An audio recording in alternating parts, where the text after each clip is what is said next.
It's great to finally get a Marvel movie in theaters.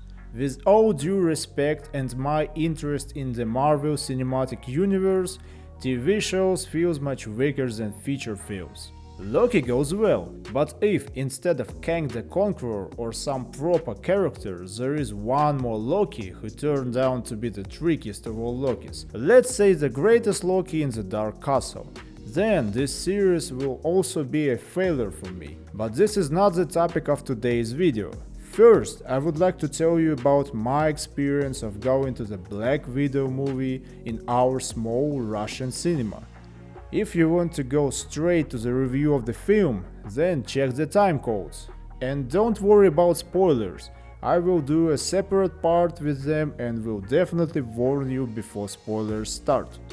In general, when Black Widow hit the theaters, it was not a huge but a big event. Russian cinemas did not close during the pandemic. Sometimes they were forced not to sell the half of the tickets so the audience could sit at a distance. Sometimes the audience simply sat in masks. But there was a problem with films. Due to the pandemic, the production of large blockbusters has stopped. Cinemas were open, but they didn't show big films, or they did it with restrictions. But now Black Widow is out, the first Marvel movie to hit the big screen. Significant event. I went to get a ticket in our small cinema and wanted to film how I enter the hall, how people sit in their seats, and new Spider-Man trailer appears, but nothing came of it. Instead of Spider-Man, they showed Shang-Chi, and it looked much more impressive on the big screen than at home.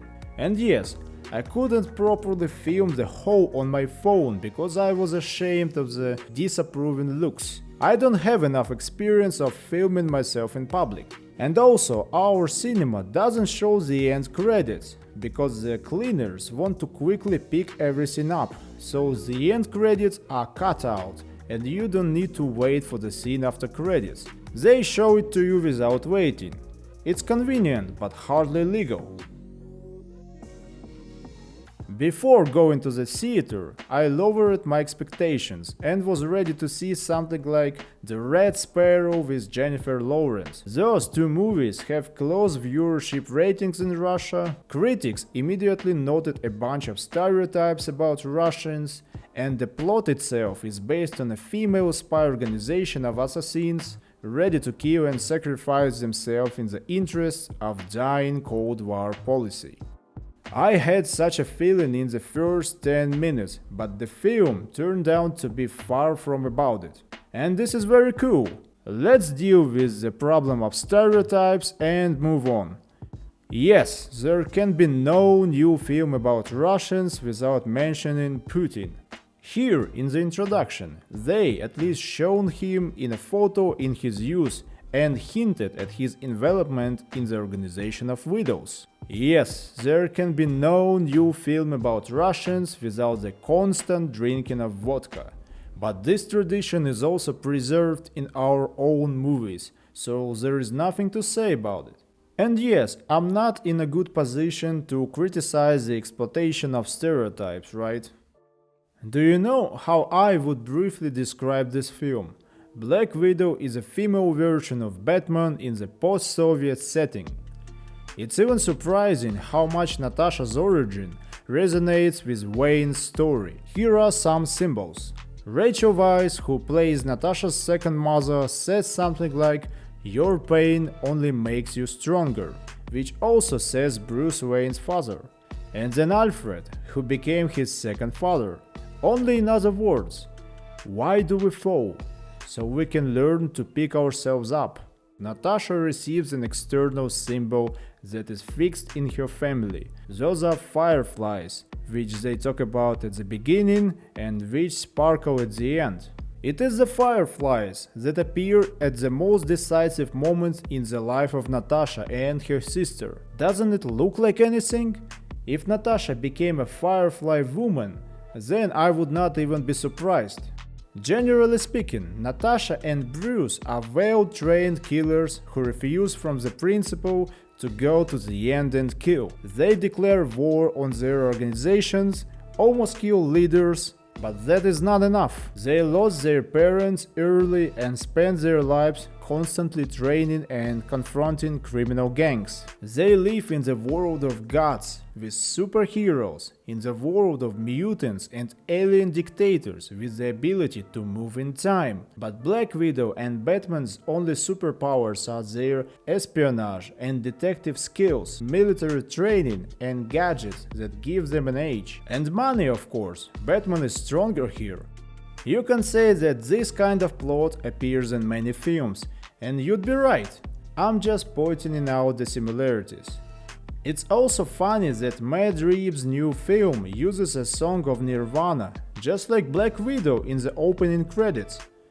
Is it a new trend in cinema? We need more Nirvana in movies. As for the trend, I like it more and more when Russian characters appear on the big screen. Post-Soviet interior comes in various large projects. It is generally a great joy that Russia is gradually integrating into the general pop culture. Yes, still with a bunch of stereotypes, politics and stupidity, but I like the trend. There are a lot of intentional or accidental references in Black Widow. David Harbour, who has been associated with the Russian theme more than once, looks great in the role of the fat Soviet Mr. Incredible in his old tights. I'll mark the others in the spoiler section, but the greatest thing is the helicopter on which the widows flew. The inscription Solovyov Air should not be funny, but in modern Russia there is only one Solovyov, and this is a wild propagandist shooting about the imminent death of the West. The helicopter with his name looks as funny as the legendary Thanos helicopter in the Loki TV series. And also the flying military base, like the base of the SHIELD from the Avengers. Yes, our space organization can only dream of such an air installation. Fortunately, there are alternative universes. In general, this is a pretty enjoyable Marvel movie. To some viewers it may seem too girly, or sometimes predictable.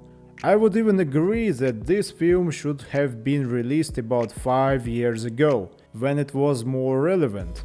But again, this is a good action movie to enjoy in front of a big screen. Personally, I'm a bit lacking in general involvement with the cinematic universe. The heroes constantly throw the names of the Avengers and talk about the past events, but nothing more. Some cameos are missing, but this is a common problem in almost all Marvel projects. I gave this movie 7 out of 10 and was pleased with the viewing. This is where the spoilerless part ends. If you like this review, then drop your Russian like and consider subscribing, so I will understand that it is worth doing more similar videos. Thank you, we're moving on to the spoilers. Well, I didn't expect any big story with Taskmaster. Marvel loves to close the story on internal heroes, so the twist with the daughter of main villain is not surprising. It's funny that Taskmaster has become such a Darth Vader for Marvel, but not so iconic. I am even more amused by the situation with the pheromones, which block the possibility of stabbing.